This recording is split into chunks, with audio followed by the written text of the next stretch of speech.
Hey, this is Mark Bird from Hammock, and you're listening to The New Scene.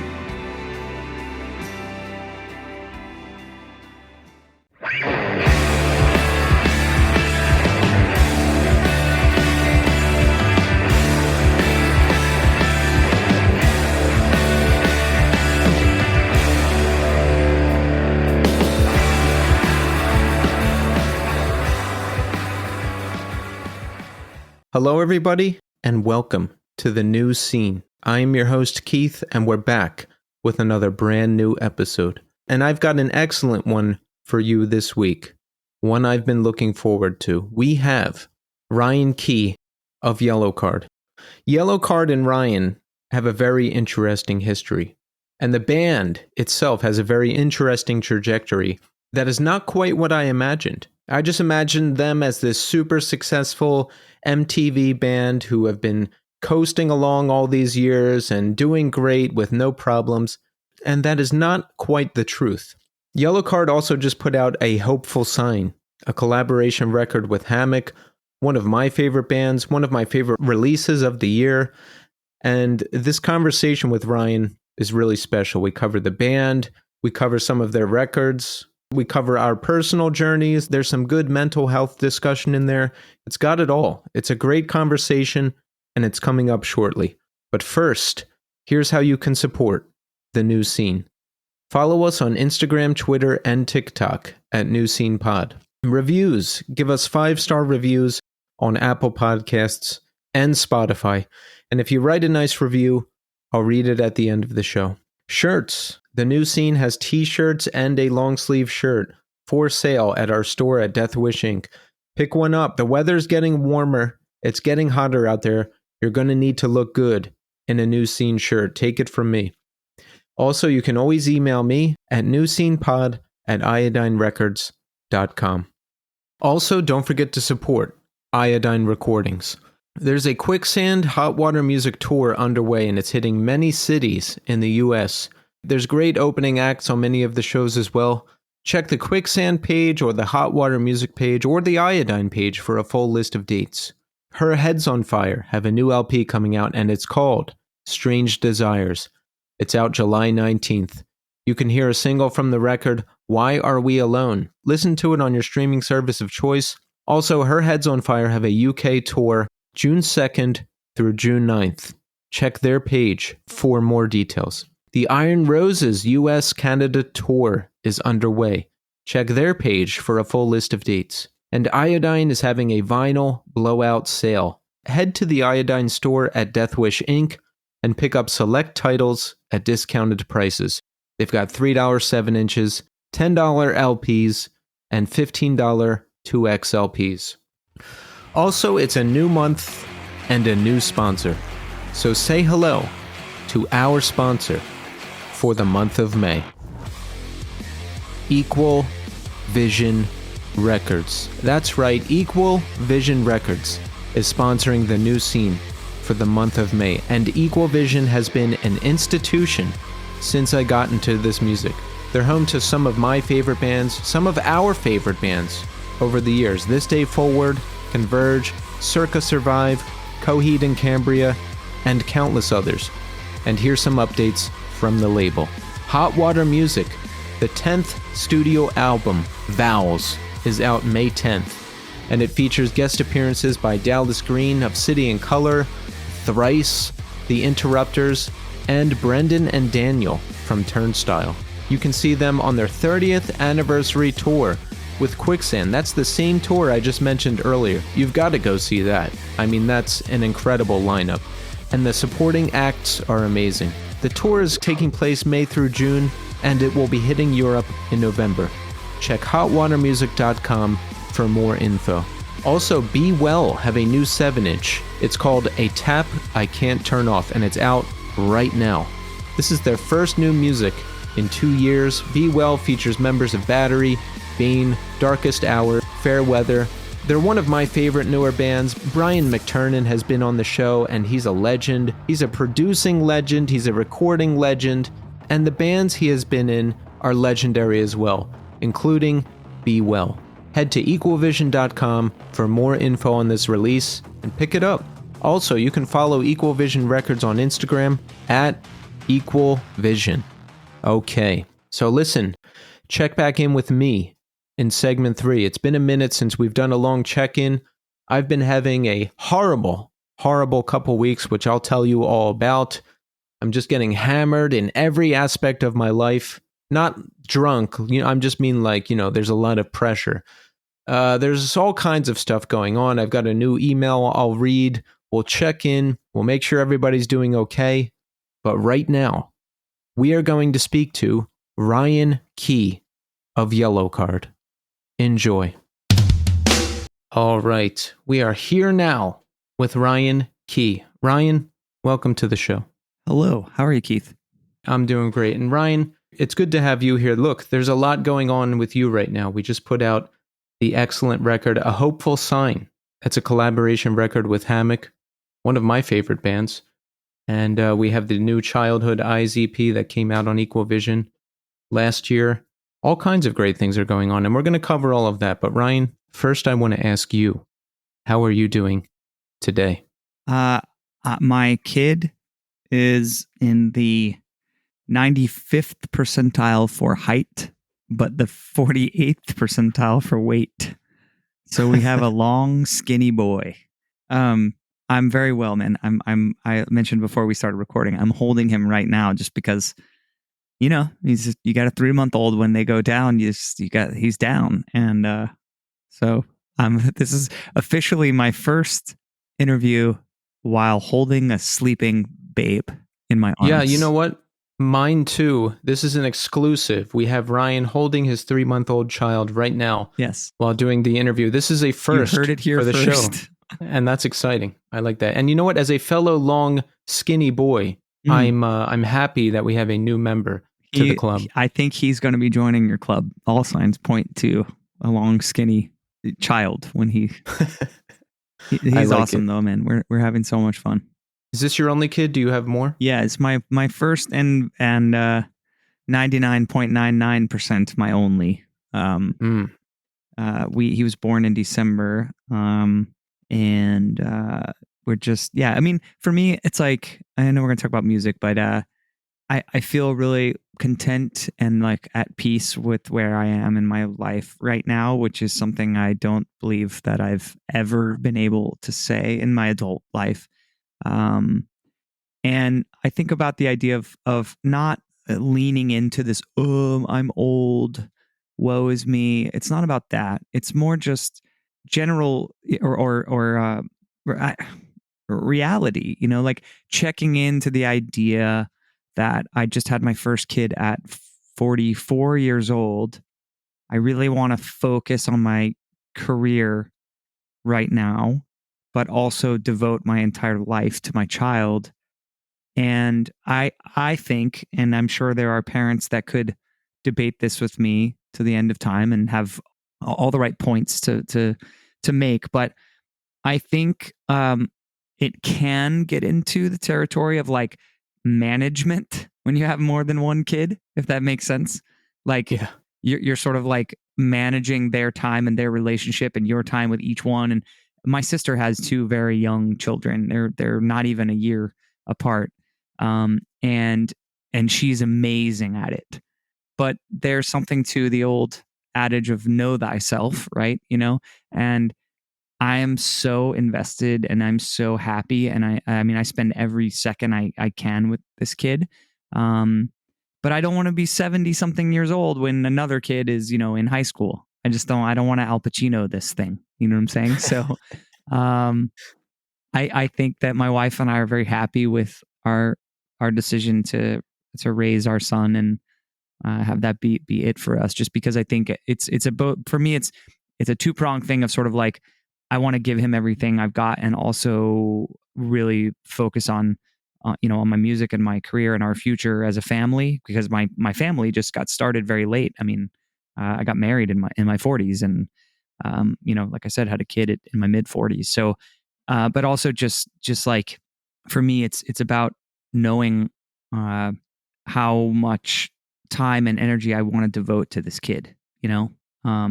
and not wanting to be literally be a senior citizen when my next kid would be in high school. And that's sort of like what has led me to the idea that I think I just want to have one kid. That's what I think right now. Yeah, I can relate to what you're saying. I think our generation, a lot of us have a better grasp on our limits, right? Some of that forced by the economic situation in the world, and some of it just seeing what our parents went through. My parents had, wait, let me count, 4 or 5 kids. I've lost count. And, they had to work 2 jobs each to support us, and they ran themselves ragged, and they didn't sleep. And it was a constant struggle to put food on the table and to make enough money to make everybody happy and send people off to private high schools and colleges and all that stuff and wherever we needed to go. So I think with one kid, right, you'll not end up Al Pacinoing it, like you said, and you'll likely have enough time to manage the band and do all of that still too.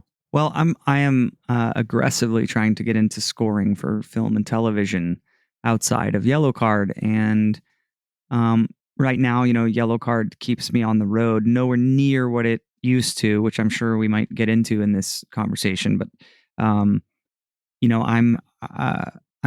doing better professionally in 8 weeks of touring than I ever did in 8 months of touring, which is what we used to do for a decade and a half, and that is just absurd, and I don't understand how that's been made possible for us. But nonetheless, it still takes me away from home for 6 to 8 weeks a year right now. And then when I'm home, I'm trying to figure out, what I didn't do last time was consider that there would ever be a life after Yellowcard. I was not prepared. I didn't explore other creative outlets that could provide for, my future family. I didn't consider that I might need another skill set. And so right now, while Yellowcard is in this ultimate bull run, we'll call it, I'm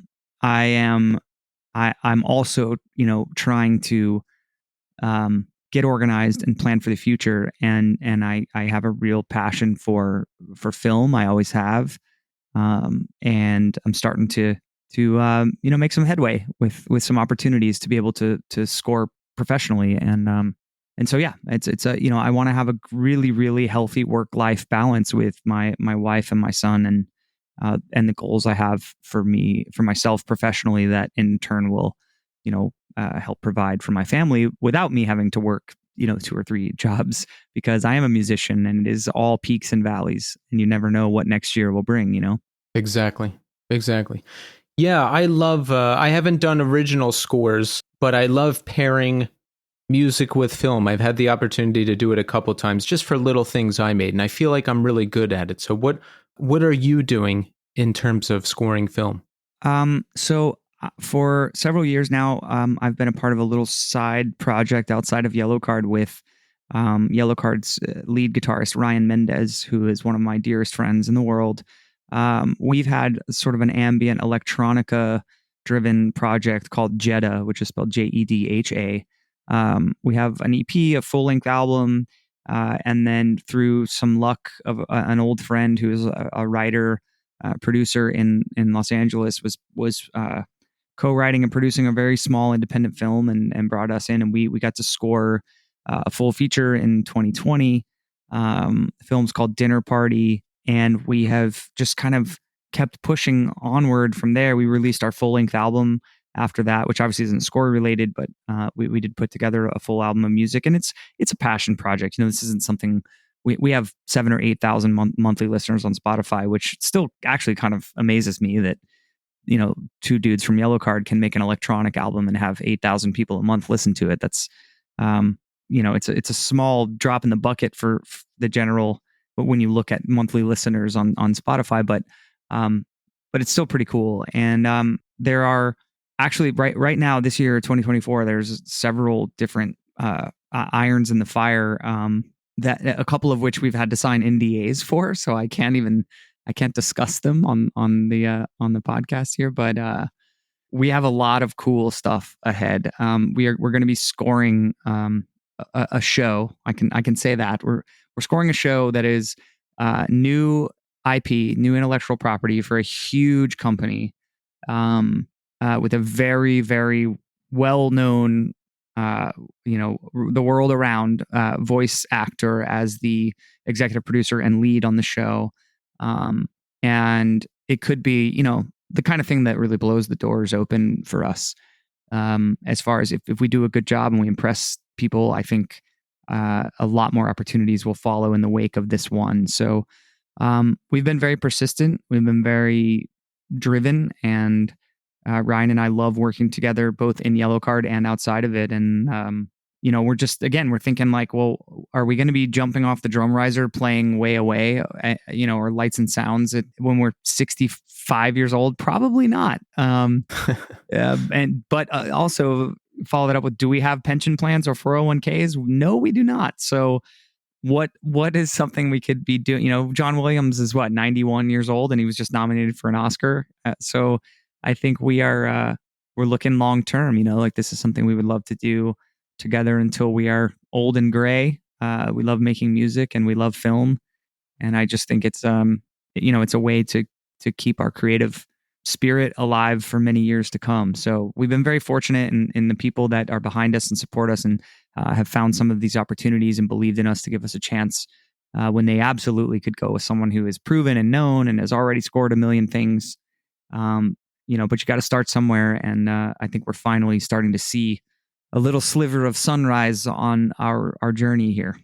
That's amazing. Yeah. It sounds like good things are happening. And it's smart to think ahead for the future, Like, I never took the full leap with a band. One, because I had to work just to survive. And two, I don't know, I just couldn't imagine making that lifestyle work. I needed the security of a job and all of that stuff. So, it's if you're in a full-time band your whole life, once that goes away, I've seen it before. It's like, what do you do? Where do you go? I mean, I was literally there 7-8 years ago when I sort of had the rug pulled out from under me in a lot of ways with the band ending. I wasn't, I came around to the idea and realized that it was actually time for that to happen. But when it was first brought up, I was not one of the people in the band that sort of made that decision. And so I was very much left I felt, left holding the bag. Like, what do I do now? And I hustled and I kept it alive. I found a way to keep making music through that time, and never thought Yellowcard would maybe this is a good segue here into Yellowcard, but never thought Yellowcard would come back into my life, which I truly believed it was over. And so I'm glad that I was able to make a living doing music during the time away. I think I learned a lot. It was a very humbling and grounding time in my life, to get back in a van with my work gloves on, doing my own shows and humping my own gear. And I think it really brought me to a place of just this intense sense of gratitude for what Yellowcard has become now. It really is just such a different experience. From 2022, I guess that's when we really picked back up. We did Riot Fest in Chicago in October, I think, of 2022. So, from the rehearsal for that show, the week of that show on until today, the band has never felt the way it feels now, void of just this like constant stress and passive aggression and conflicts within due to personality differences and just, everybody kind of pulling in different directions. I don't think at any point in our career before now, this chapter, again, this to make that the joke again of like this being Yellowcard's bull run, and we've had a couple as it goes, the markets go in cycles, right? So we've had a couple, but with this one, it just feels like we're focused and we're connected and we're driven in the same direction, and we all want the same thing, which to kind of the conversation we've found ourselves in here, providing for our families and, building a future for ourselves and not flying by the seat of our pants, but making very informed and smart decisions. And that may sound like the least rock and roll thing ever, but we had plenty of rock and roll time in our 20s and early 30s, and it led us to breaking up the band. So we all want, those were fun times, but they were dark times, and we want to be better. We want to do better. We want to help each other and each other's families and futures. And I just don't think we've ever had this sense of community and togetherness that we have now. And it's the best feeling, really. Yeah, I feel you on that. Look, I'm 42 now, so rock and roll times are over. Well, at least how they were when I was young. You can't do drugs anymore because there's fentanyl and everything, and it'll kill you, and it's just a waste of time. Spend plenty of years doing that, okay? And it took a long time to get back on track. So rock and roll times to me now are writing the best music possible, going out and playing killer gigs, and just doing amazing work. Those are rock and roll times now. That's where it's at. I agree. I'm so focused and determined to perform at my highest level. Yeah. All these shows, all these massive opportunities that we have, which are honestly bigger than any opportunities we had at the height of the band's career back in 2004 and 5, 6. Ocean Avenue and Lights and Sounds. Those records did so well, but we're playing for sold out amphitheaters and arenas, and we're playing on Good Morning America, and we're going out this summer with one of collectively our all time favorite bands who reached out and tapped us to do this tour. It wasn't like that somebody else dropped off and they needed a band. We were the band they wanted for this summer. Third Eye Blind, the band that I'm referring to, and so we have bigger and more lucrative.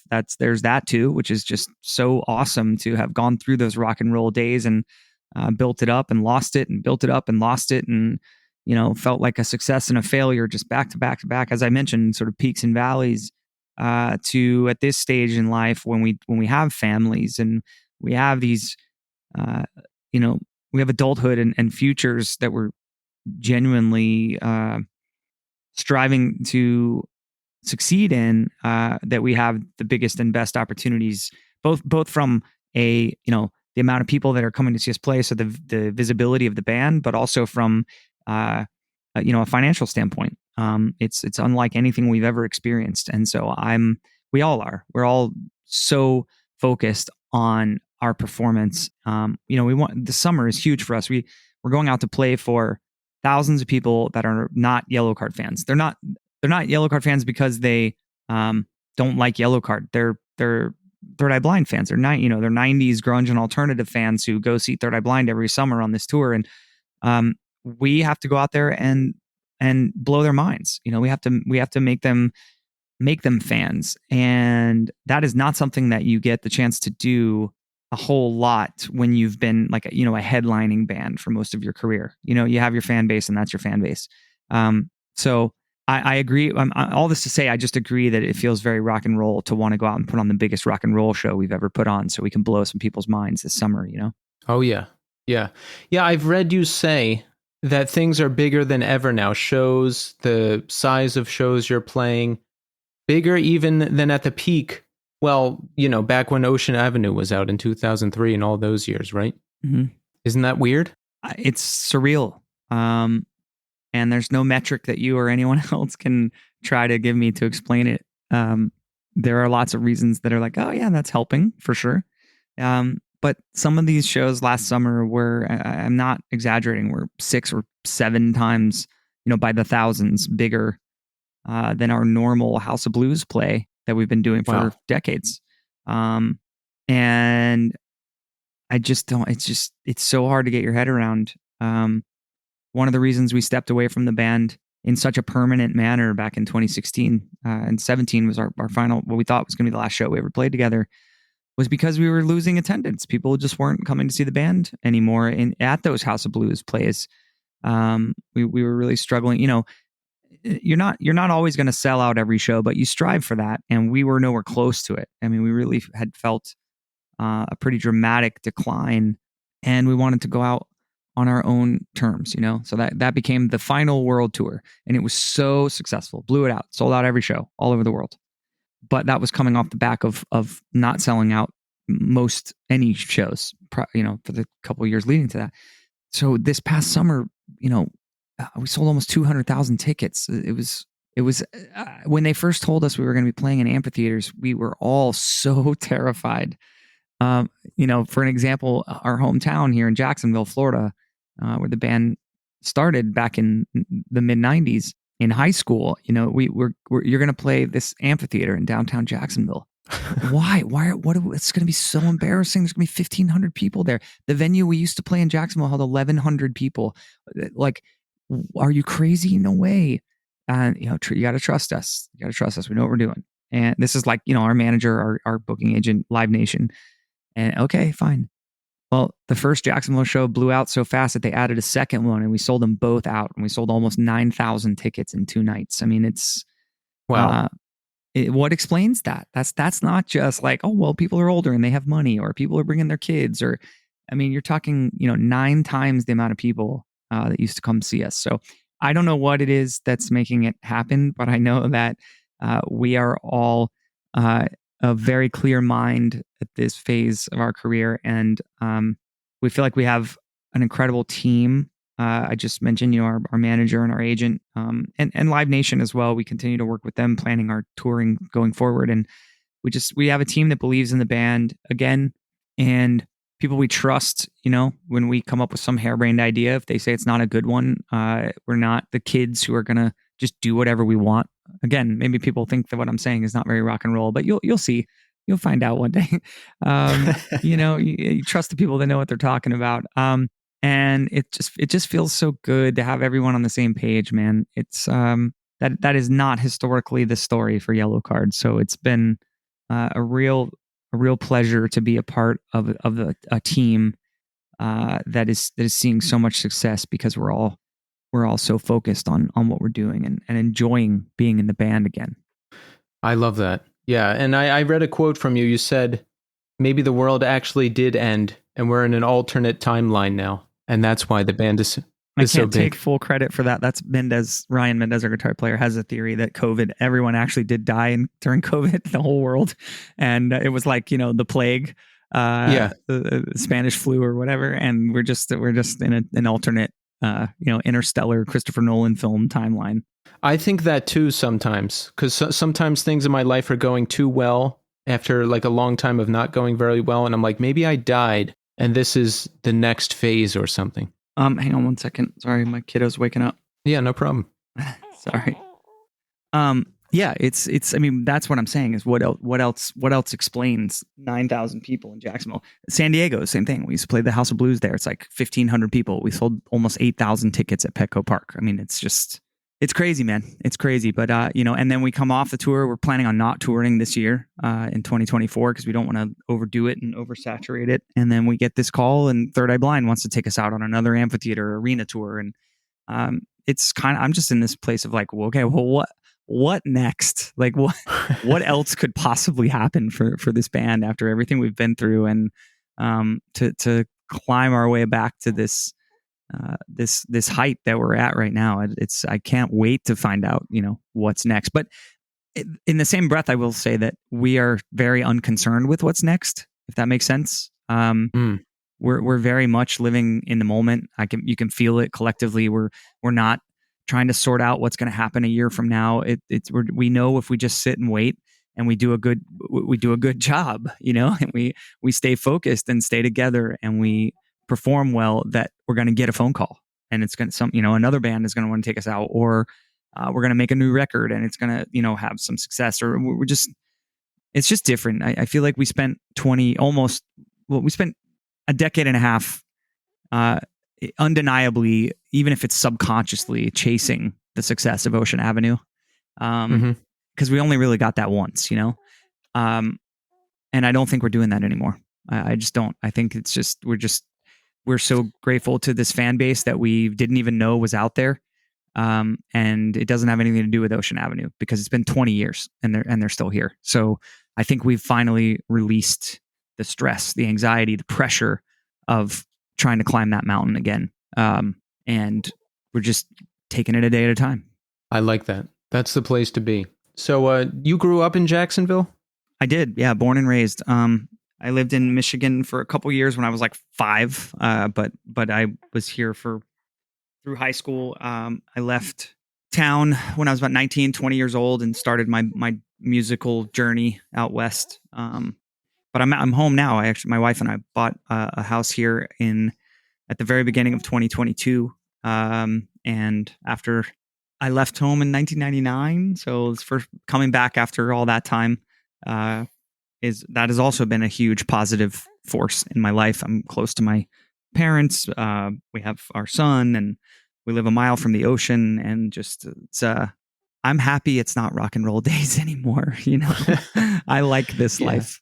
Yeah. This is the place you want to be at our age. You said you left home around 1920. Where did you go in pursuit of the musical life? When I first bailed, it's a long story that I won't get super all into, but I was pretty unhappy with my situation going to college. I wasn't at the school I wanted to be at, and in '99 I was searching AOL websites, and a tiny little band that I liked from Santa Cruz, California, was looking for guitar players, and I had to page the drummer on his pager and then send them a cassette tape of my high school band. But I dropped out of college and took all my scholarship money, and I drove out to California. And that didn't work out. I was there for 8 or 9 months. It wasn't quite punk rock enough to be homeless, so I came home, went back to college for 1 semester. And then, that's when around spring break of 2000 is, when the Yellowcard thing started to sort of solidify for me. I just started kind of jamming with them, and then they lost a couple members, which moved me into this position of being the lead vocalist, and we're kind of off to the races from there. What's defining music for you in your youth? Like, for me, grunge obviously was a big thing. When I discovered hardcore, that really changed everything for me. And then discovering post-hardcore, post-rock, emo, all of that stuff took me down the path to where I am today. How about for you? Well, it depends on how far back we want to go.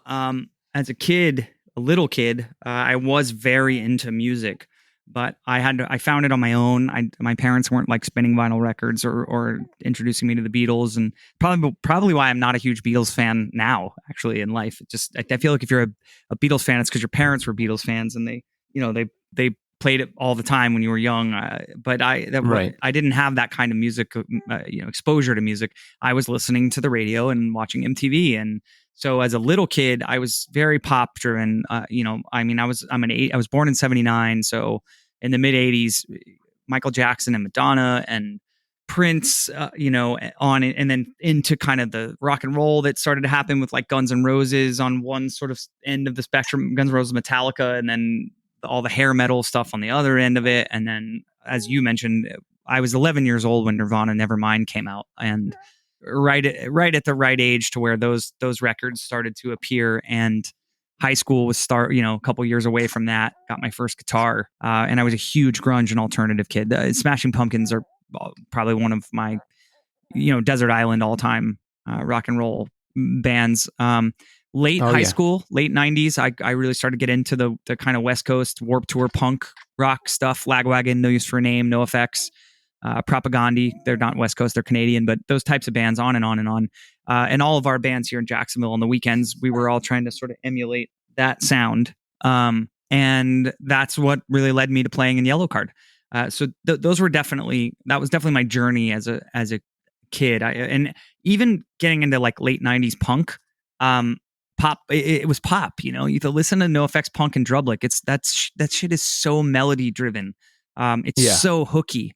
So it's like, I think that's why that music appealed to me. Whereas like, kind of dirty, like gritty punk rock never would have really been my thing, because I'm such a melody driven kid. I grew up on the biggest pop hits of all time.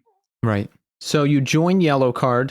Yo, can you give me 1 sec, dude? I'm sorry. Yeah, no problem. I'm going to have to take him downstairs. My wife's not answering the phone. I'll be right. Sorry, dude. Dad life. I'll be right back. No, that's okay. I'll be right back. All right. You can feel free to leave that in the interview if you'd like. But I'm back. I was thinking about that too. I was like, it's like a one of a kind thing right there. There you go. Yes, that's never happened in any interview with me ever in my whole career. So there you go. It's a lot of firsts for you. A lot of firsts that happen on this show. I like it. So you're back in Jacksonville at this point, or are you in California with the Yellowcard in the early days? Back in Jacksonville. So university experience that I was very unhappy with. What I was at Florida State University, which is like 2.5 hours away from Jacksonville in Tallahassee. I had a dream that I worked my ass off in high school to go to Boston University for theater in their BFA theater program. And I got accepted to the school, to Boston U, but I did not get into the theater program. Like I auditioned and was not accepted. So I ended up at Florida State because I did get into their BFA program, which is a pretty huge accomplishment. I was just a brat, really. I was young and it's not where I wanted to be, but it was in state and I had prepaid college from my grandmother. And, so it just made sense to go. My parents were like, we're not going to spend $50,000 a year for you to go to school somewhere where you're not in the right program, And so I after I went to California in 99, I came back and went back to Florida State. They wouldn't let me back in the theater program. So it like kind of got even worse for me. I was like, well, now what am I doing here? Like I'm a theater kid. I'm taking college algebra. Like what, this is terrible, and so I started playing with Yellowcard over the summer that year, 2000. And we ended up making a little EP that got us a tiny little record deal out in California. And so I think in November of 2000, by that time, Sean Mackin, the violinist, and I had saved up enough money to buy a trailer, and we traded my car in for the van and loaded everything up, and we went out west to make the record and just never came home. So it wasn't too long before you got the attention of Capitol Records, right? What happened? Did they send someone out to see you, or how's that work? Yeah. After we made that record in the fall of 2000, we had CDs and boxes in 2001, and we were playing so many shows. We were playing everywhere we could in Southern and Central California. And right at that time in 2001 and 2, it's when this movement began, all of us being sort of the post NoFX movement, the post Lagwagon, Bad Religion. We were, this new wave of sort of melodic, fast music. I've always stood behind. I don't understand why the word punk is even associated with my band. I don't understand pop punk for us. There are bands that I totally understand that genre for, but just knowing myself and being like the theater kid that I was, and knowing how I am now, even in my life, it's like I have enough friends who are true blood punk rock. I'm not that, and I don't think Ocean Avenue is a punk rock song. It's just so, but. That said, the pop punk movement was exploding in the very early 2000s, and so a lot of things worked out for us in a perfect way. We found our booking agent, or she found us, probably more likely, and she's still our agent today for 23 years now.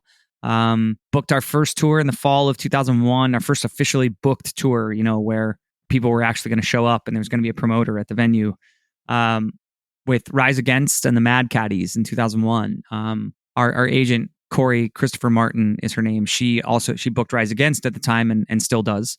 And so we got on that tour, and that got us a little momentum. And then we came home and we just kept playing shows. And before we knew it, there were A&R guys coming to our shows. So we took a lot of meetings. We met with American Recordings. We met with Warner Brothers, probably a couple more. But the guys at Capitol, Louis Bandeck, who was our A&R guy, and Ron Lafitte, who was the vice president of A&R at the time at Capitol, they were the right vibe for us. We felt like they understood what we wanted to do with our band, and there was no talk of. It's funny enough, there was no talk of radio or MTV or any of that. That all just happened, and so it was really never a question for us where we were going to sign. Out of all these big players that were coming to the table, Capitol was always where I think we knew we were going to land after meeting with all these different people. So, for a minute there, we had a truly fairy tale unicorn major label experience. There's a lot of horror stories of bands that go from a tiny, not to make another financial reference, but from like a tiny market cap to being publicly listed, overnight, which is basically what happened to us. That have this terrible experience of the label really injecting their opinion and their direction into your creative process. And we just did not have that. They really let us, we teamed up with Neil Avron, our producer, for Ocean Avenue, who he went on to produce all of our albums after that from 2003 on. And I think the label really trusted that partnership, and they just let us make an album. And no one was in the studio being like, I don't hear a hit yet, or, we need 5 more songs. We did not have that experience at all. We just made the album, we handed it to them. And, as you know, the rest is history. It just kind of exploded in this very organic and natural way. And we had a team, I think, that was focused on that sort of organic growth of the band. They were so focused on the street team. They were still so focused on our live touring. And so when it did get huge, again, for a moment, this went away pretty quickly. But for a moment, it was just this perfect storm. We had the perfect team that was behind us with the resources to support, a run at radio and MTV and all this other stuff that you need money to pay for, basically. But it did come apart at the seams pretty quickly. The label had a lot of internal issues. People bought and sold. Everyone gets fired. We, on our own side, went and made kind of a weird drug-fueled rock and roll album to follow up our shiny, sunny pop punk album. So we kind of followed a perfect storm of success with a perfect storm of downfall right after it. And that's why at the end of the day, it's just so surreal to me that we are where we are today in 2024. I mean, this thing has ended more than once on us, and I can't believe that we've been given another chance, and not only another chance, but at least from a touring standpoint, to do it bigger than we ever have before. Where are you when you hear Ocean Avenue really blowing up, the song? Because, this is pre-internet, pre-viral stuff. Mm-hmm. We still have MTV. We still have Total Request Live. So hit songs are still controlled by those avenues in the radio. So if you have a hit song on the radio, that's a really big deal. Where are you when you first hear it on the radio, on TV, and blowing up? What's your reaction? We're on Warped Tour in the summer of 2004. The video really, radio for sure. The song charted, I believe, you can look this up, but I'm pretty sure, as successful as the song was and continues to be, it didn't actually break the top 10 at Top 40 radio. I believe the highest position it held at Top 40 was 12, but still, for a garage band from Jacksonville with a violin player to go number 12 on pop radio in 2004, when, as you said, it was decided by program directors and literal, listeners calling in to request songs. I mean, the song had its own legs, and it was not bought and paid for. It grew from station to station in popularity because people loved the song. When I mentioned, having capital with the resources to back it up financially, the song has to be successful first. It's not 1985 where you can walk into with the program director with a bag of blow and $100,000 to be like, make this a hit. That was not happening in 2004. The song had to get its own legs, but then we had a label behind us that could support the legs. It could, okay, this song is growing. Let's put more marketing into the album and the band, and that's what helped. I think they worked together. The organic growth of the song and the power of Capitol Records really is what made it so successful. But we had a lot of program directors that believed in us early on and just loved the song, and we're forever grateful to them, because we relied on radio back then, and we had a really huge hit at radio. But that said, it really also, the video on MTV was maybe more successful or made more of an impact, I guess is the right way to say it, than the radio did, because the video just dominated. I mean, it was on every 5 minutes on MTV and MTV2. And that's when we knew something was going on. When every time you turn on MTV, Ocean Avenue was on. We really were like, what is happening? Do things really change for you when you have a hit song and a hit video like that? Of course, especially when you're 24 years old and you have like no direction or guidance. Yeah. Like, really. Do people start calling you who you never, or who you haven't heard from in a long time, or like? I mean, to be honest, back then, that wasn't. Makes you really feel like an old guy, but it wasn't as much of a problem back then, because it wasn't as easy to get a hold of people still. I mean, yeah, we had cell phones, but if you didn't have my number, it wasn't my home phone number from high school, so how are you going to get a hold of me?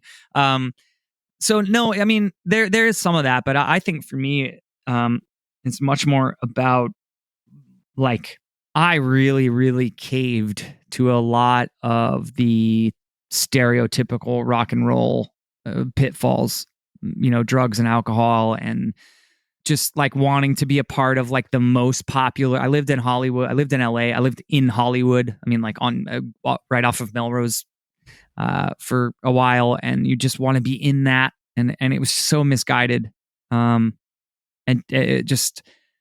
I lost sight of so much, but I also was back then. I mean, I know now I can recognize that it was misguided. I know that I was dealing with because I struggle with it now, but I understand, and it's diagnosed, that I deal with extremely high levels of stress and anxiety.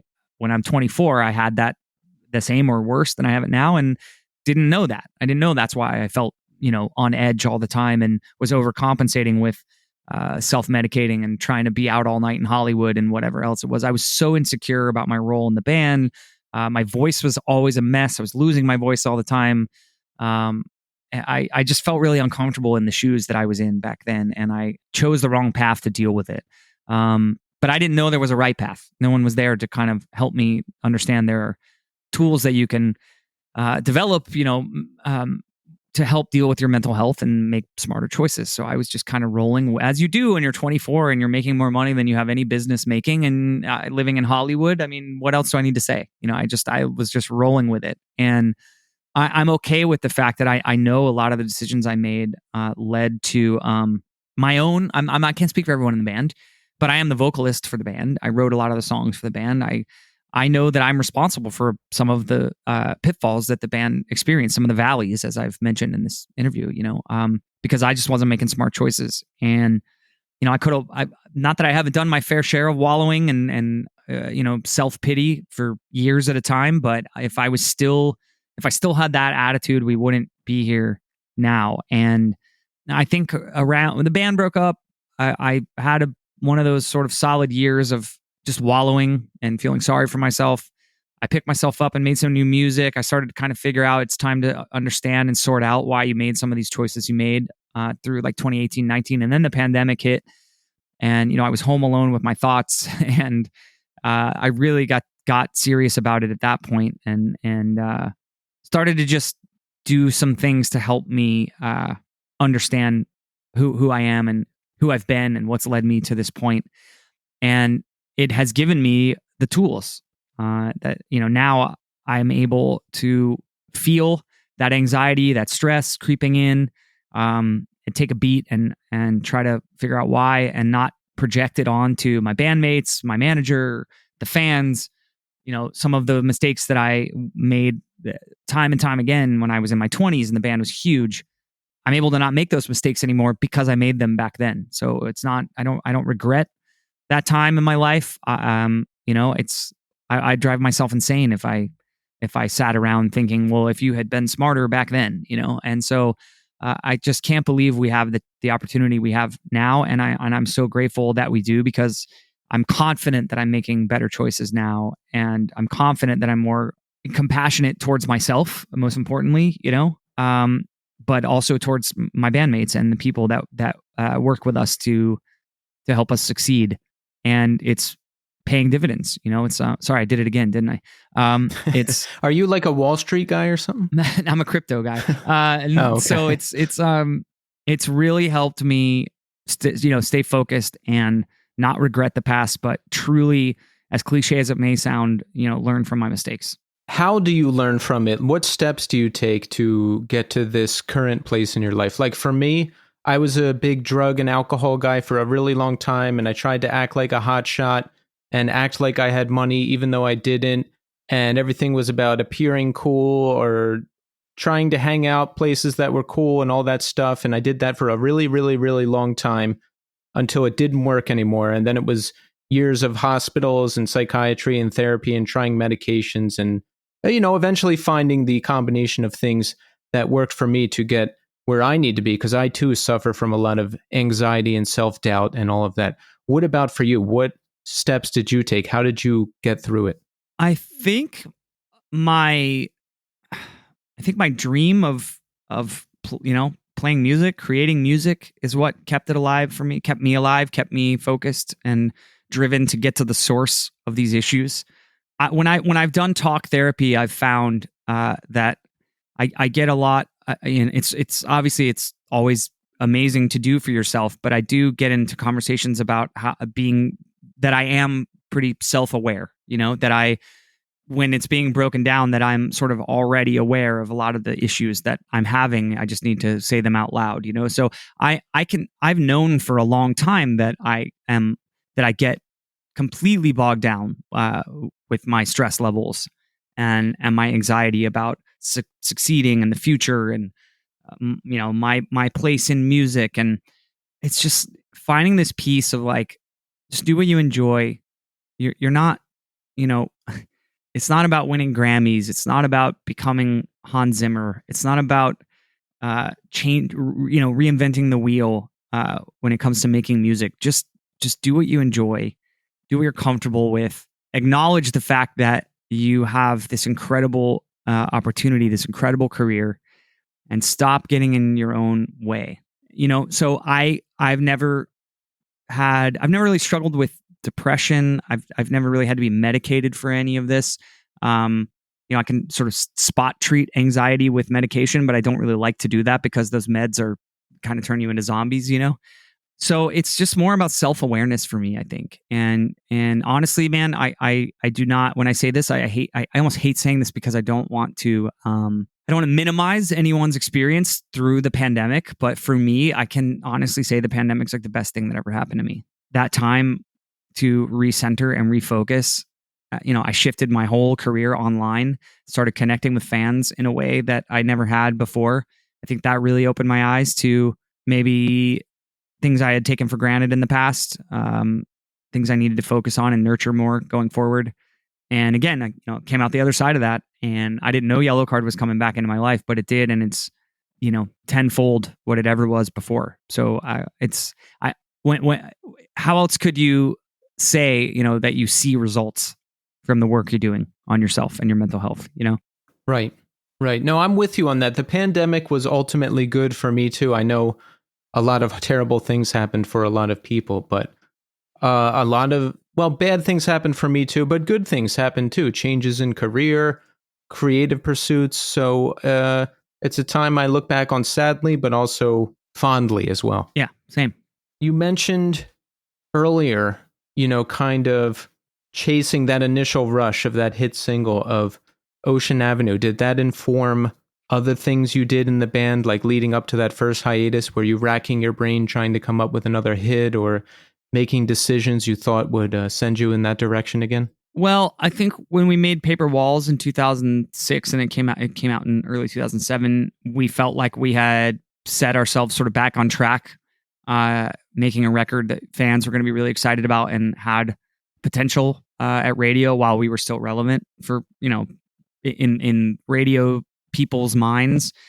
And that was when I think we were refocused and we were ready to go. I got sober for a year. We were ready to do this thing. But the label just came apart. It just completely came apart. Everyone that signed us and worked Ocean Avenue and Lights and Sounds was gone.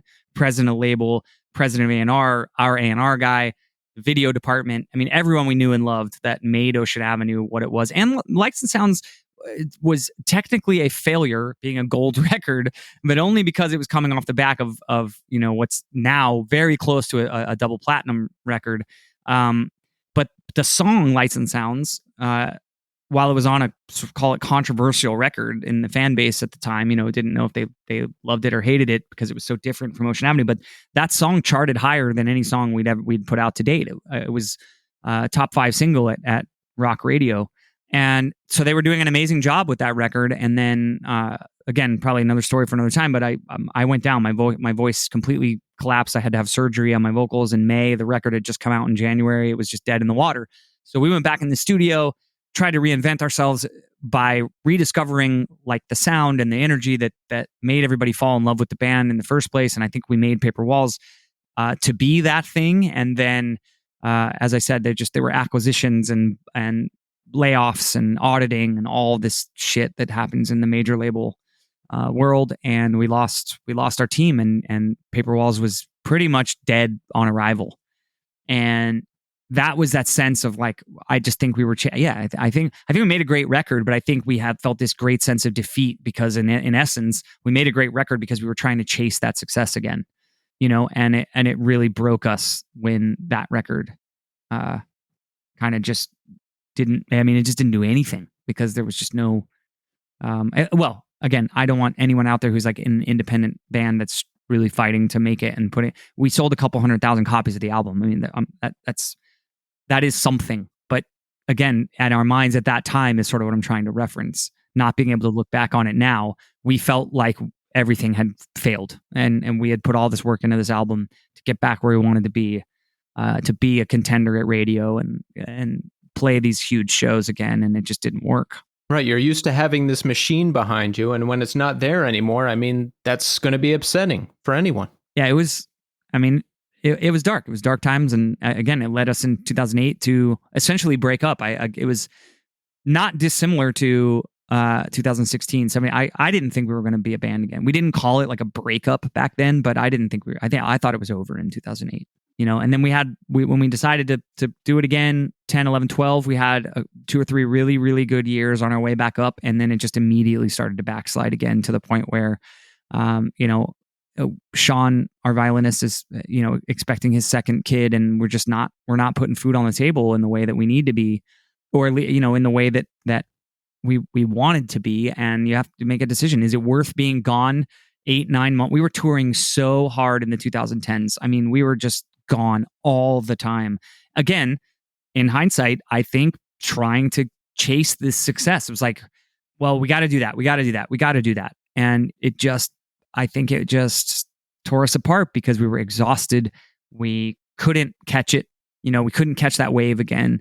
So we were making less and less money every year, but playing more and more shows. And it's like, that's not why I understand Sean's mentality of like, I don't want to be away from my family for 9 months for this shit. And that's it. It's gone again, So I think that's just where that mentality of like, it's not conscious. You're not waking up in the morning going like, how do we get as big as Ocean Avenue again? But every decision you make is informed by it. And this time it's not. And I can't even take credit for it not being. We didn't get together and say, this time, guys, let's make sure that we're not, waking up in the morning saying, how do we get to Ocean Avenue levels? It's like all these opportunities just showed up. This massive tour, it just happened. We didn't make any decisions on what we were or weren't chasing at all. We just got this huge resurgence of the band. And it's given us the freedom to finally not be chasing that anymore. Which has got to feel great, right? Because who wants to be on the road for 9 months a year, especially if you're seeing diminishing returns? No one. It was awful. I'm not going to lie. It's touring is not a glamorous thing when you're doing it that way. It's just not. My sister came out for one of the runs we did in Europe, and we had it's funny, we're spoiled because we always get to be on a bus, but on that tour we like honestly would have rather been in a van because this bus we got was so decrepit and smelled like dead bodies and sounded like it was going to explode all night driving. It was unreal. And so my kid sister, who's 4 years younger than me, but we're very, very close, she came out to do this Europe tour with us, and it was a crazy tour. We were playing festivals in like Slovenia and Slovakia, and like we were just taking every show everywhere, no matter what. Yes, we'll play it. And she got home and was just like, I'm never doing that again. She's like, I've always sort of had this thought that you guys were these whiny princesses, and I'm now not. No way, I'm not doing that again. I don't understand how you do it. Wow. And that's on a bus. And we were that was on a bus. But really, I know there are bands out there that are grinding it out in a van and trailer. I promise you're happier in whatever van you're in right now than you would have been on that bus. So it's just not. It doesn't have this glamorous thing when you're grinding it out, like that for 8, 9 months a year away from your families and the people you love. It's an incredible opportunity to be able to play music. I don't want to diminish that in any way. But we had entered in the mid 2000s or 2010s, excuse me, we had entered into a phase in our lives where adulthood was really setting in, and providing for our families and our future was all of a sudden this huge reality. And the band, cutting the pie 5-6 ways and being gone 9 months a year was not doing that. So we had to make a decision, and that decision ended in us thinking at the time that it was over. When did you live in Nashville? How did you end up there? I moved there in fall of 2014 because I got a publishing deal and wanted to start getting into, I didn't know at the time, scoring and film and TV and stuff, but just generally outside of Yellowcard, wanting to do more work in music that wasn't Yellowcard. Wanted to get into songwriting and producing. And so the company that I signed my deal with had like a facility in Nashville with writers' rooms, and was very vocal about, we're going to get you out on writing sessions, and we're very connected in town, and we can. So I made the decision to leave LA for the third or fourth time. I would leave and come back and leave and come back. But I left and I ended up in Nashville for 7 years.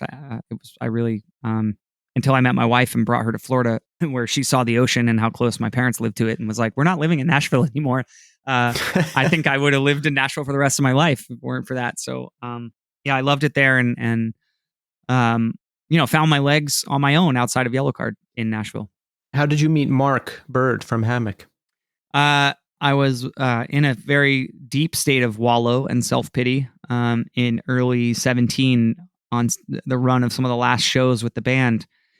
We were in Australia, I'm pretty sure, and I was in a heavy Hammock phase, and I just tweeted something about, I'm really struggling today, and Hammock is helping me get through, and Everything and Nothing came out right at the end of 2016, and I was just spinning it nonstop, and they're helping me get through, and I attached the record to the tweet, and I got a direct message on Twitter at the time from Mark. It was like, hey man, thanks for the love and blah blah blah. We got to chatting and realized we both lived in Franklin, Tennessee, and when I got home from the tour, like it's done, Yellowcard's over, and end of March 2017, got home, we went and grabbed coffee and just hit it off and just became buds, and that led to what's now A Hopeful Sign, the new Yellowcard record that's out. During the pandemic, I was reimagining some Yellowcard songs on my own that I thought was going to develop into an EP or a record of my own, but I got to talking with Mark and some other artists about collaborating. Hammock were the only ones out of all the artists' friends that I talked to that really kind of just showed up and said, here, we reimagined a song for you. And it was so good. It was Empty Street, the first song on A Hopeful Sign. It was so good that I was like, oh, we have to do a whole album. I don't know how I talked him into this, but I was like, we got to do a whole album. And so originally it was going to be Hammock and William Ryan Key. I was just going to put it out on my own because I didn't know in 2020, I didn't know Yellowcard was ever going to be in my life again. And so over the course of 21 and early 22, I was just recording piano tracks. I should backtrack and say that Mark and Andrew agreed to do a whole album, which blows my mind. But I was just sending them a vocal and a piano. I was like, do your thing, And then when Yellowcard started picking up steam, we were heading into Riot Fest, heading into writing a new EP together. When we went to Austin, Texas, where Sean lives, for pre-production to write songs for Childhood Eyes, the EP we put out last year. And we're sitting together sipping whiskeys, and I just was like, boys, can I play you some music? Because I want to see what you think about putting this out. Josh, our bassist, Josh Portman, is how I found out about Hammock. So he's a huge, huge fan. So he was already on board without asking. But Ryan and Sean, I don't think are as into them. They're not fans, but it's just not, they're not absolute fanboys like Josh and I are. So I was like, can I play you some of these songs that they have finished? They're rough mixes. They don't have real drums. But just to get an idea. And could we talk to them about maybe taking this up a level and getting a budget together and making an album, and everyone was pretty blown away by Empty Street and a couple of other tracks I had.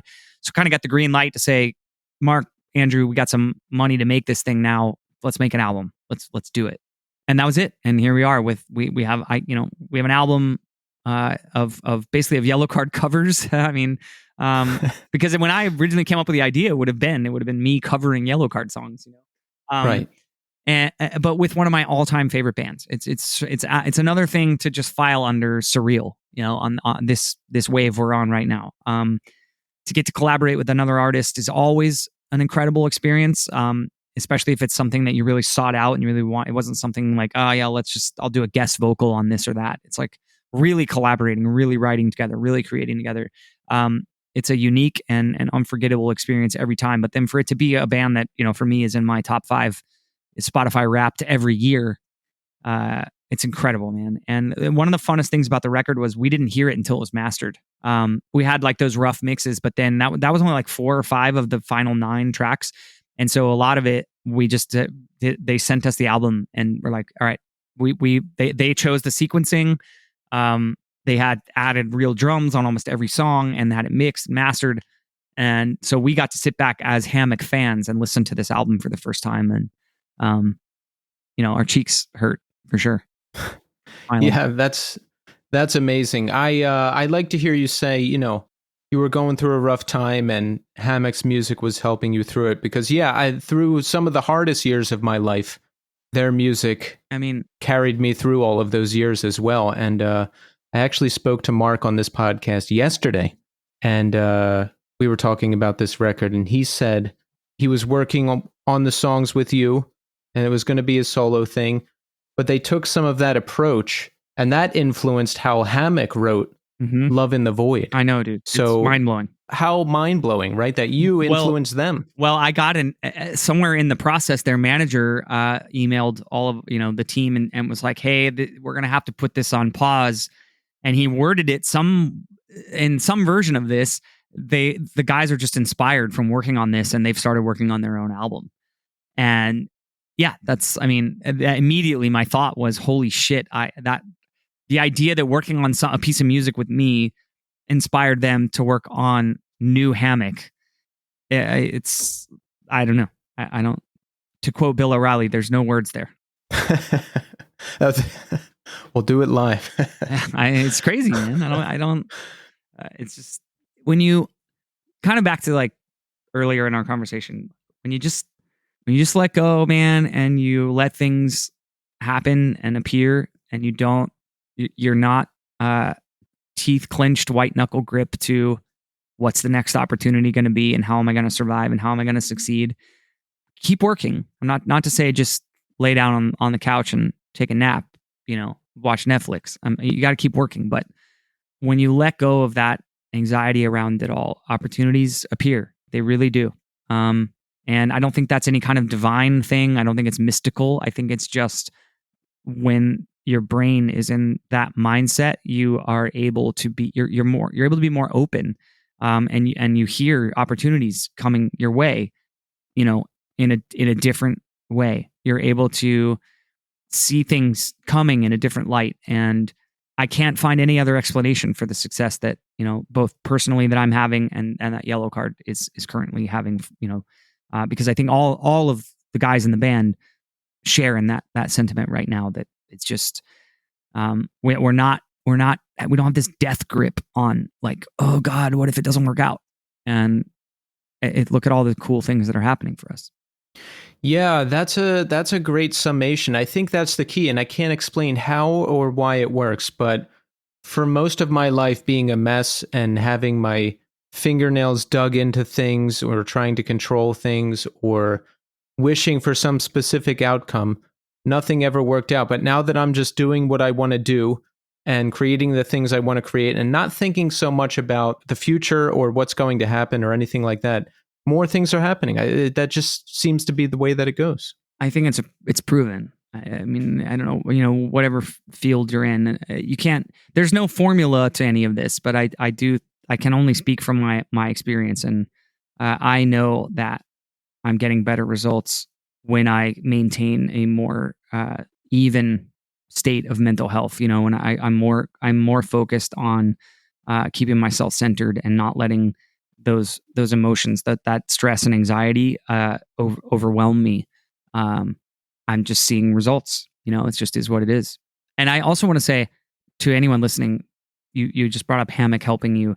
I think that the band, both bands are making fans on either side because of this collaboration. But to anyone that's listening to this, that's a Yellowcard fan, I I can't like give you a better recommendation for a music that will just heal your brain and your soul than Hammock. So at first it may not be your thing if you're a big rock and roll, full band drums and guitars, banging away. It may not be your thing at first, but I do implore you to give it a chance because it is, I think healing is the best word.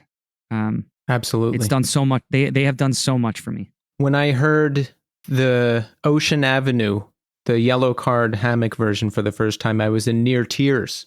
It's very powerful, and the video is fantastic too. Who came up with the video concept? So I worked with Scene Film, the company. Stefano is the guy. He's in Italy. That does those stop motion paper. I don't know what you would call it, paper what, but it's stop motion animation. I did a video for my EP that came out in, I'm losing track of time, 2022. Yeah. Came out in 2022. I have an EP of my own called Everything Except Desire. And I have a song on that record called Face in a Frame. And I wish I remembered how we connected with them. But Equal Vision Records, I put the EP out on Equal Vision. Yellowcard is currently with Equal Vision. And so they Equal Vision stepped up and said, we'll make this video for you when I was on my own, which was freaking huge of them to do. And then we knew with A Hopeful Sign, we wanted to do something visually that was very different than anything we've done as a band before. I think it lends itself inherently to some type of, animation, something that feels euphoric when you're watching it. And so we just thought, let's reach out to Stefano again and see if he would be down to do this. And it's one of my favorite visuals we've ever made as a band, without a doubt. Maybe my most favorite. I've always said Rough Landing Holly is my favorite video, but this really, really rivals it. Yeah, it's fantastic.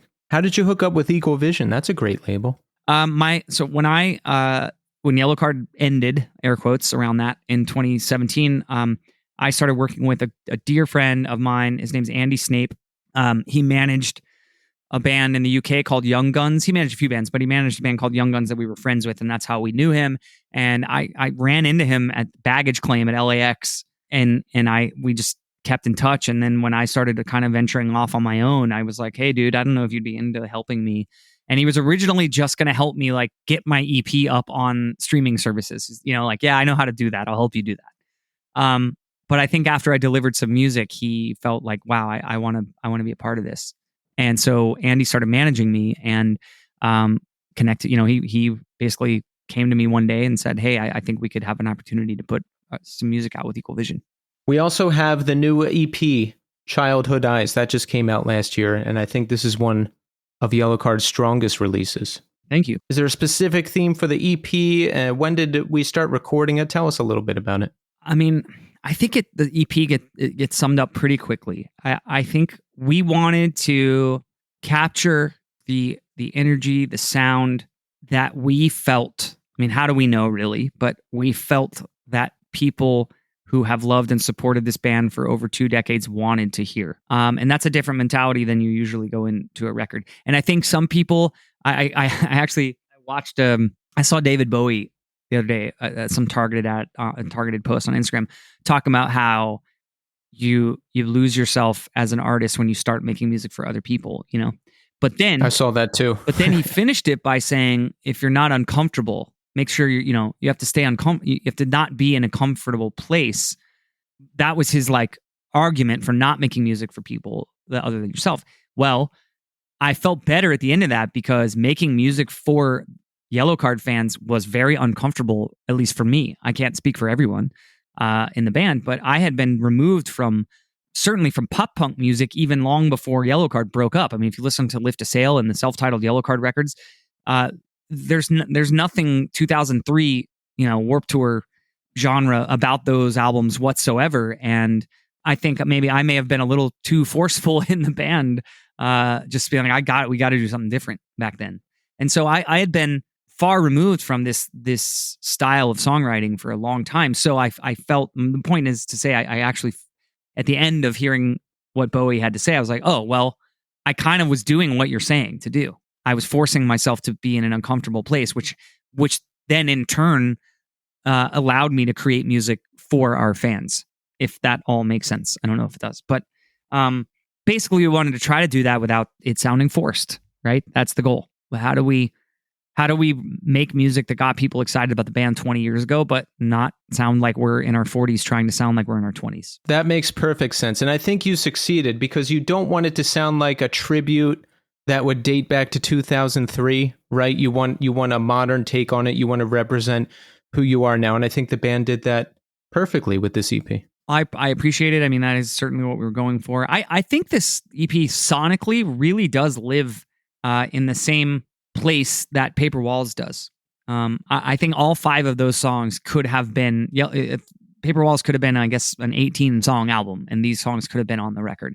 And I think that's a cool thing, because I do think Paper Walls was a time where similarly we were trying to, capture something and get people excited about Yellowcard again. And I think with the songwriting and the recording of Paper Walls, we did that, but we did not have the resources we needed to put that record into everybody's ear holes, the way that it needed to. And so I think they share a relationship in a way, Childhood Eyes and Paper Walls. And I do think Paper Walls is actually a very much a fan favorite album of ours. And so when we finished this recording and realized that, we all kind of agree, like, wow, this feels very Paper Walls in the best way. We thought, well, that's great, because Paper Walls is such a fan favorite, and that's what we wanted to make this. We wanted this to be something that a Yellowcard fan feels like, yes, this is what I've been waiting for. That was our goal. Was the band on Good Morning America recently? Mark mentioned they showed the album, or did you perform? Which was it? Yeah, we performed on Good Morning America in second week of January, I think. First or second week. Oh, nice.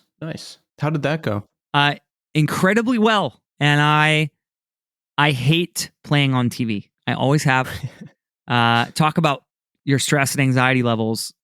I would just choke, man. Like, granted, there was a long block of time where we weren't, 2006 till now, where we weren't playing on TV. But back in 4, 5, and 6, when we were doing all those late night shows and everything, I can't watch that shit, man.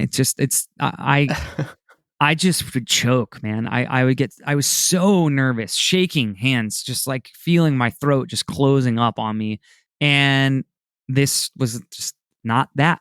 It was just such a great morning. We got up, we were at the studio at like 5 o'clock having coffee and just excited. There was a buzz in the room, and everybody at the show was so welcoming and cool and relaxed. And that helped, there wasn't like this like New York union pressure stage thing, where you're like, okay, in 5, 4, it wasn't like that. Yeah.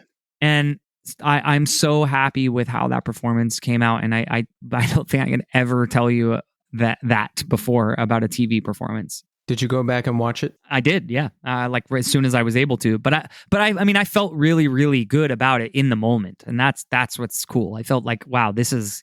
I don't know how the mix is going to be, because I have no control over that. But I feel like I am delivering what I'm supposed to be delivering. I feel like I'm vocally, I'm very focused and centered and hitting.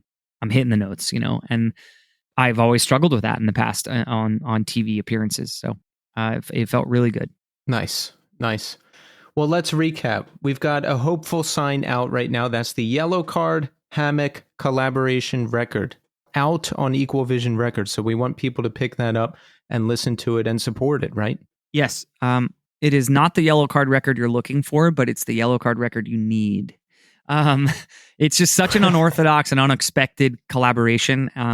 But I live for stuff like that. And I think so far people's response to the album has been so overwhelmingly positive, and it has been sort of that internet meme of, I didn't know I needed this until I got it, and that's really cool to hear.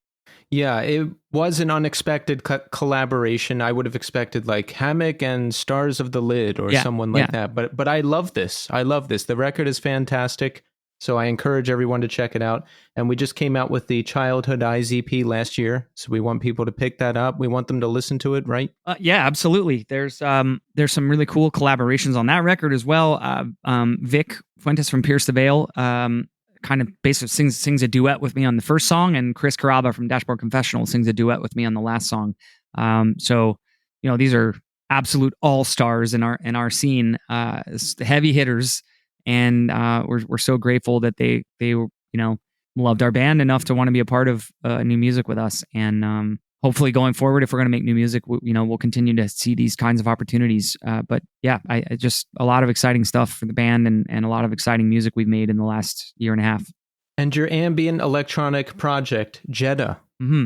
Yes. Let's check it out. Yeah, we have an album we put out last year called Midwinter, and it took us 4.5 years to make it. So please listen to it. It's not pop punk music. You'll just find out what it is when you go check it out. If it's for you, I love that. And if it's not, that's okay. Ryan and I are very determined to continue to make music for Jedha. It's just it's a passion project. It's not something we're going out to tour on or trying to like build some huge brand behind.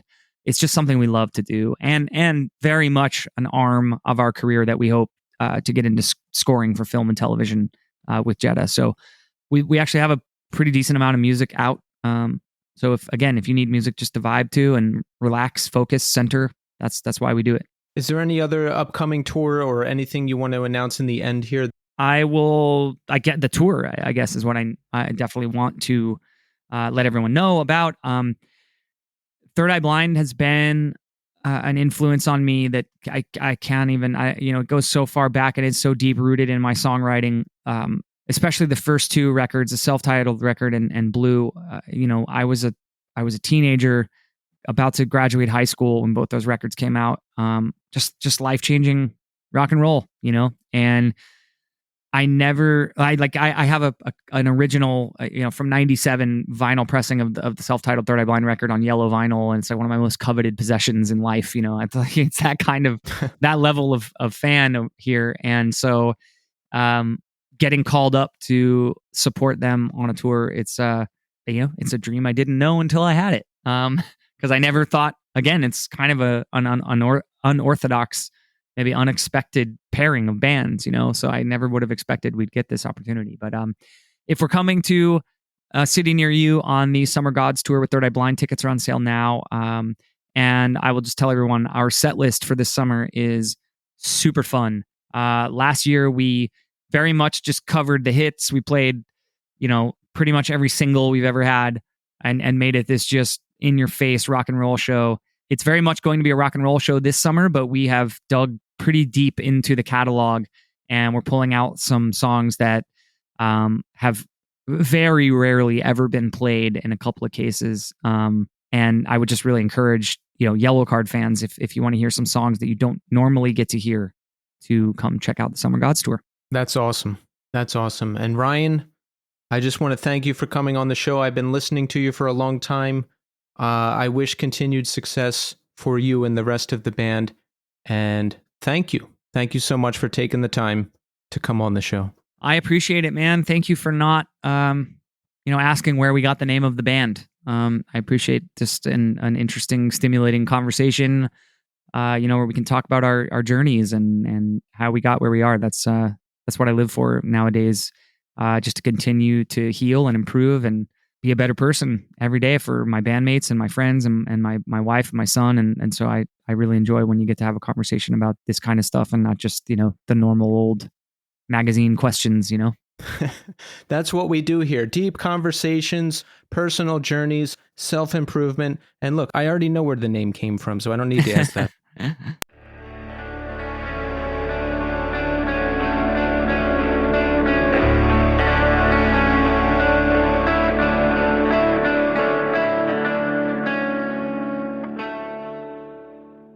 And there you have it. Ryan Key. What an amazing conversation.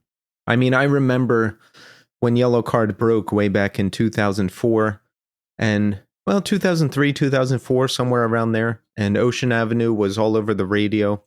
And if you would have told me way back in 2003, Keith, 20 years from now, you'll be talking to the singer of that band on your podcast while he holds his infant son.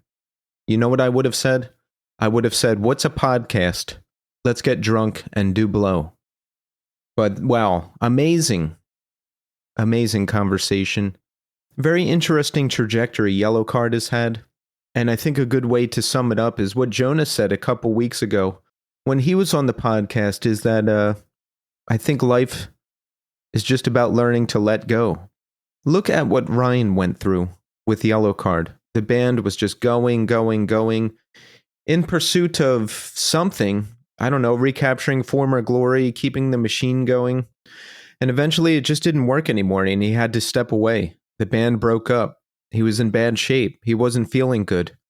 Everyone stepped away for a few years, and for whatever reason, they're back and bigger than ever. That surprised me when he told me that they are now playing the biggest shows of their career. And I'm so glad that they are. They're doing amazing things now. The latest EP on Equal Vision, I'm really digging that. The collaboration record with Hammock, I've been listening to that a ton. He just had to step away. He just had to let go for a while. And now all these good things are happening all at once. And that's the way it happens, right? Like we were talking about. Why is that? How is that? I don't know, but that's just the way that it goes. Pretty amazing that he was talking to me while holding his new son, too. I thought that was an especially powerful moment. So thank you for sharing that with us, Ryan. And thank you so much for coming on the show. It was really nice of him to say what he said at the end there, too, because I was not having a great day. And it was just nice to hear some reassurance from somebody else that I just met on the show. So thank you, Ryan. Thank you. So let's check in, huh? How are we doing? I have not been doing great lately.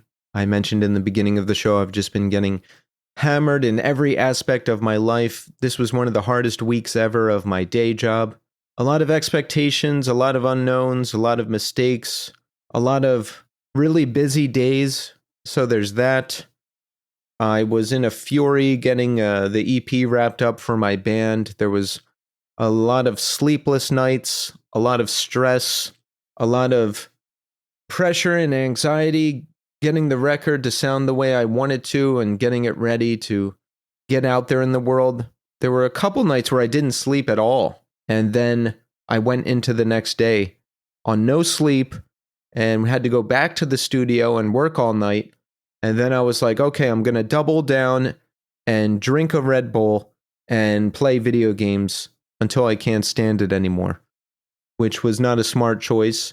I did that one night, but then not again. And just in general, I have not been feeling great. You know, the things that usually bring me joy and peace are not. Everything feels like work. Everything feels like a burden. And I don't know what that is. It could be just this time of year. You know, I mentioned the other week that this is a tough time of year for me because I'm coming up on another year sober. And I usually don't feel good around that time for whatever reason. I don't know what it is. It could be depression. It could be anxiety. I don't know exactly what it is. But I'm just trying to push through and take it day by day. But something's going to have to change. I don't know what it is, but something's going to have to change. And I'm just waiting to see what that is.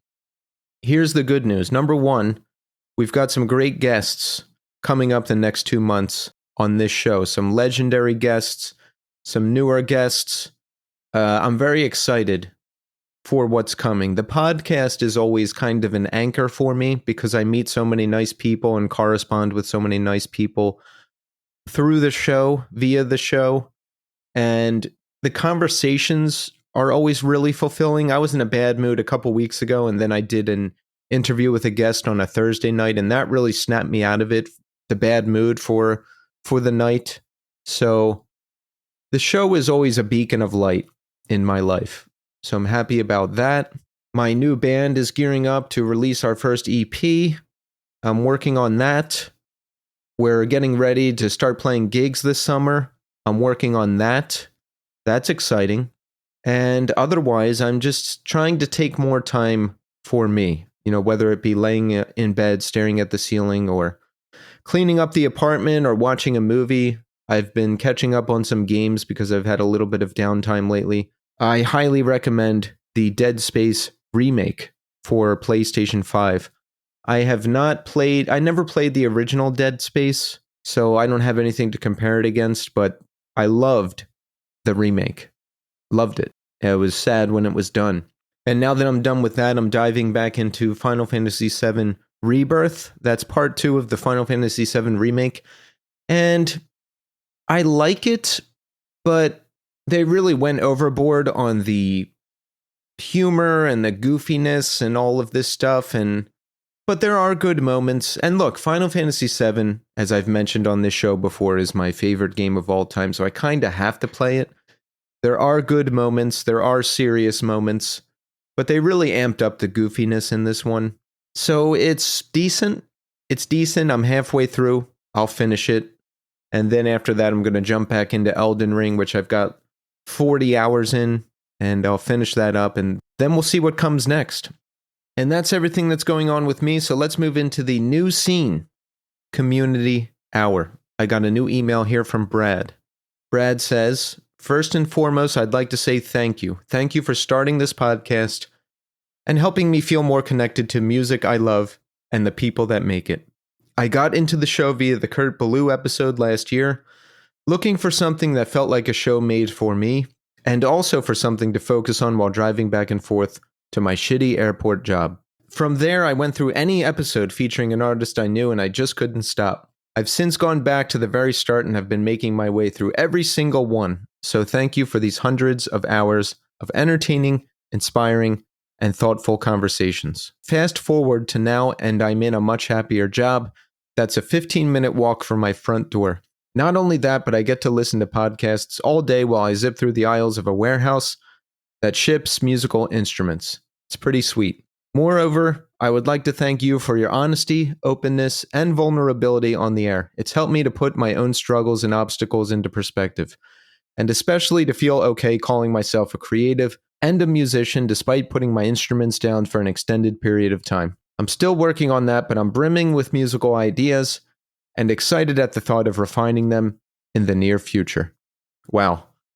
Thank you, Brad. That was really nice, and always happy that things I say can help anybody in any way, and always happy with anyone who actually goes through and listens to all the episodes of this show.